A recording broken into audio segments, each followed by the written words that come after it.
So many Dragon Ball games are fighting games. I mean, dear lord, we have so many Dragon Ball fighting games. There's the Budokai series, the Budokai Tenkaichi series, Super Dragon Ball Z, Burst Limit, Raging Blast, and most recently, one of my favorites, Dragon Ball Fighters, which I reviewed here on this channel.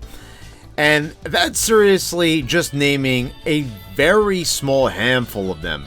But once in a while, we get a different kind of game, such as an RPG in the Legacy of Goku, or most recently the wonderful Kakarot game that so many seem to be split on. These games provided fighting, but also provide a refreshing change of gameplay, including elements of exploration and adventure, which are also elements of the Dragon Ball franchise, but aren't frequently seen in the video games.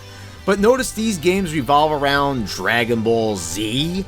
Wasn't there something that predated DBZ? But the West always seems to frequently forget about it, and hell, even Japan has up to a point. The original Dragon Ball, of course. There are so few games based around this amazing anime and manga that started it all, but for some reason, always seems to be an afterthought in many fans' minds. That's why the game we're talking about today, Dragon Ball Revenge of King Piccolo for the Nintendo Wii, is such a forgotten but unique game in the Dragon Ball video game universe. In fact, I did a poll on my channel asking my subscribers if they've ever heard of it, and 70% out of 44 people never did. Not a substantial amount of people voted, but it still shows that out of that small group of people, almost none of them have heard of it. Plus, it's extremely difficult to find any semblance of sales figures to indicate how well the game sold, which makes the game even more elusive and mysterious. And for a Dragon Ball game, that's saying something. Revenge of King Piccolo is a retelling of the original Dragon Ball story, but strangely cuts out the Emperor Pilaf arc and the final arc of the story with Goku defeating Piccolo at the World Martial Arts Tournament, and instead we get the Red Ribbon Army arc up until Goku defeats King Piccolo, with many liberties taken with the story in order to stretch it out and make it into a full-fledged game. The gameplay style chosen is a side-scrolling beat-em-up with platforming elements, which is very reminiscent of the Game Boy Advance Dragon Ball game, Dragon Ball Advanced Adventure, which is very similar in nature, which is another game based on the original Dragon Ball story, but does feature the Pilaf arc, and I plan on looking at that game in a future video. But for now, let's focus on Revenge of King Piccolo. The premise of each level is very straightforward, and so are the controls. You control Goku and only Goku as you traverse through levels that play with a very interesting and cool looking 3D, 2D perspective in tow, which makes for some interesting visuals. Everything has a very anime accurate look to it, and the graphics still do look pretty good even to this day, even if there are miles better looking Dragon Ball games out there. The combat is very simplistic. It's rather limited, but it still gets the job done with some basic combos and the Kamehameha once you fill up a specific meter. You can bring enemies into the air and then smash them down into the ground and dash from enemy to enemy with your fist and smack them with your trusty power pole. There's a fair amount of platforming challenges as well, and I'm not sure why the developers opted to use these floating drones to assist you with your jumps that just happen to be lingering around for some unexplained reason, and it's rather odd when they're just hanging around in Fortune Teller Baba's complex. I mean, why not just have Goku do platforming the way he did in Advanced Adventure, just by jumping from platform to platform? I mean, there still is platforming without them, but I feel like at times there's more of them with the drones than not. Not a big deal, but I just found it to be a bit bizarre to feature something that's not even seen once in the anime or manga, used so many times. Goku would jump really high or use his power pole to give himself a boost in the anime most of the time to reach high places, but here he gets a pretty unnecessary assist and it feels very uncreative. It's just placed there and doesn't really fit in with the world you're traversing. But anyway, the controls are very tight, very responsive, and feel very accurate at all times. I use the GameCube controller and it has the ideal setup and everything just felt right. You could use the Wiimote, but I didn't try it, nor would I ever when I have a basic controller function available. I really like how a lot of these areas are expanded upon from what we saw in the anime and manga, such as Muscle Tower being way bigger than depicted in the show, but I was a bit disappointed that the moving maze was not included.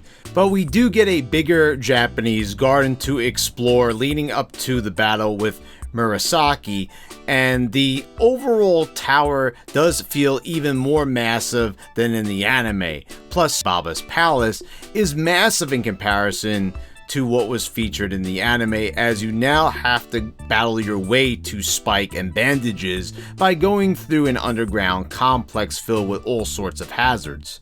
I was a little disappointed that there was no Cave of Darkness either. Instead, Korin just gives you the ultra divine water instead of having to venture through all the hazards like in the anime, and I'm not sure why, because it was featured in Advanced Adventure, and I think it would have been cool to see it depicted in 3D. As I mentioned before, the game starts at the Red Ribbon Arc, so there is no visit to Emperor Pilaf's castle, and once again, that too is featured in the Game Boy Advance game. Quite a few omissions here, and it just seems rather lazy. But what is here is pretty fun to explore and is designed well. The Pirate's Cave feels like the perfect place for a video game level, and it definitely delivers with multiple pathways and shafts, and it's especially perfect because this game has hidden treasure throughout the levels, not just in the Pirate's Cave, but throughout the others as well, and it feels especially fitting in the Pirate's Cave. Collecting this treasure will enable you to unlock characters to use in the World Martial Arts Tournament mode, which is a very simplistic one-on-one fighting mode where you can duke it out with various characters, and you can even play as Jackie Chun. There's a nice little inclusion considering that Goku's first World Martial Arts tournament is not in the game either. Another weird omission, meaning that Nam and Jiren never show up in the game, and not even in the tournament mode, and Goku never gets to fight Jackie Chun in the story mode. Plus, we never even get to see Goku transform into the Great Ape. I feel these things would be pretty worthy additions to the story of Dragon Ball, and again, it's rather confusing to see why they're not here, and again, these things were in the Game Boy Advance game. So I'm just going to chalk it up to laziness. Anyway, you will get a rating of C to S when you complete each stage. Your rating is based on the time completed, the combo rate, and how many continues you used, and the game is super generous by giving you unlimited continues. And should you die, you will continue right where you left off, but it will cost you a higher rating. If you S rank all the stages and collect all the treasure, you will be rewarded with a Raleigh for the World Martial Arts Tournament mode. But this is an extremely tall order, and I myself have not accomplished it. Finding all the treasure can be a real pain because there's many spots where once you miss it, it's a one and done, and you won't be able to go back without restarting the stage. But I do like how exploration pays off in this game and gives you an extra incentive to have a look around. You will also earn Zenny by defeating enemies, and you can use it to buy health upgrades from the in-game shop and even unlock artwork, music, and even the cutscenes. I can see the artwork, but the cutscenes? Usually that stuff is just available once you've watched it in the game, but is it really an incentive to want to collect more Zenny? Again, this is sorta lazy. They should have come up with some better rewards to warrant your Zenny. Getting back to the gameplay, boss fights do a good job of expanding on the fighting by requiring good timing as you look for openings and block attacks. They actually go on for quite some time and can be pretty challenging, but it is good to see that you can't just win by wailing away on the bosses, and you actually have to study their patterns and fight more strategically. Well, kinda like Goku himself would. So I have to say that's a big plus. The music is very enjoyable, and of course, like most Dragon Ball games, there's zero music from the anime, and I'm not sure how to feel about this. While it does sometimes make the game lose a level of authenticity, it does give each game a certain level of self-identity. But why is it so forbidden to have any anime music in these games? I get it. It's licensing, but why do they always license the characters and all the art, but not the music?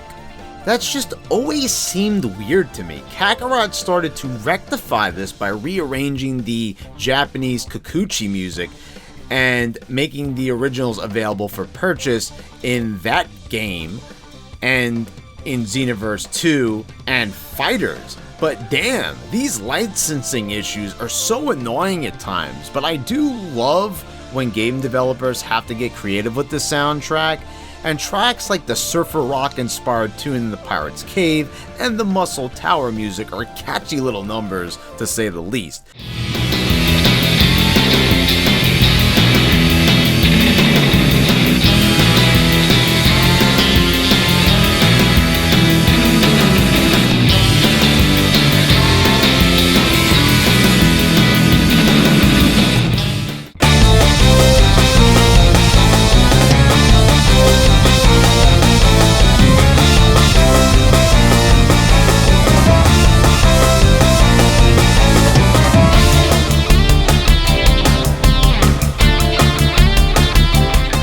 And the music during the final battle with King Piccolo is fucking awesome.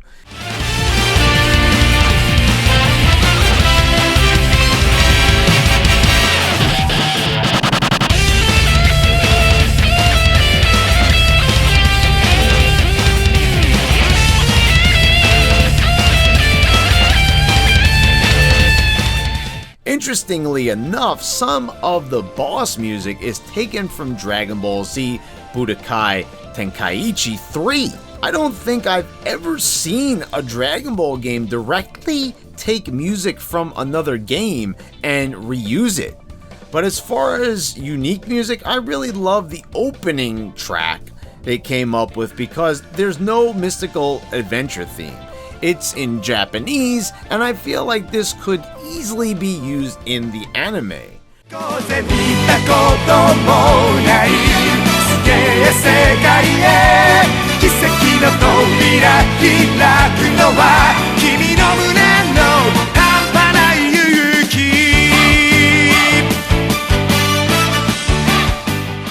Now this is effort. Coming up with an actual intro with full-on vocals, just a spectacular way to start off the game. Cutscenes are presented in both in-game graphics and also with these static screen-filling portraits from the anime. These portraits feel pretty lazy. Yeah, back to that word again. And this was something very reminiscent of Sonic Unleashed in order to get around the Wii's shortcomings. But this is not a port, so I'm not sure why they went this route. But I am thankful that everything is voiced. The only time dialogue is not voiced is when Goku speaks through a dialogue box during an actual level. I will say it does feel pretty weird that Yamcha only shows up at Baba's palace, so there's zero context for why he's there. And just about all the drama is drained from the Goku Tien fight because there's basically no explanation to the backstory of their rivalry. They're just in the World Martial Arts Tournament fighting it out. So it is definitely recommended that if you have not seen the anime or read the manga, I'd say it's almost required to make any sense of some of what's going on. They do have some narration, but it is an extremely abridged telling of these tales. Chances are though, if you're playing this game, you most likely have seen the anime, so I guess overall it's not a big deal, but it does feel a bit sloppy in execution. Overall, I think this is a fun game, and Dragon Ball story does make for a good video game. And this is a good game, but as fun as this game is, there is still a slightly better Dragon Ball game to be had, which is Advanced Adventure, which is a bit better, just a little bit, and it feels more complete and skimps on less of the story despite not having some of the presentation touches that a Wii game can afford. Even though the Revenge of King Piccolo is on a superior piece of hardware, I feel like Advanced Adventure went the extra mile and cut less corners even though it was on inferior hardware. And that game came out 5 years before its Wii counterpart. So I don't think there's any excuse for Revenge of King Piccolo to cut so many corners with the story. I really would recommend both games, to tell you the truth. They both feel different yet have a lot of similarities. If you love the original Dragon Ball anime like me, this is already a given.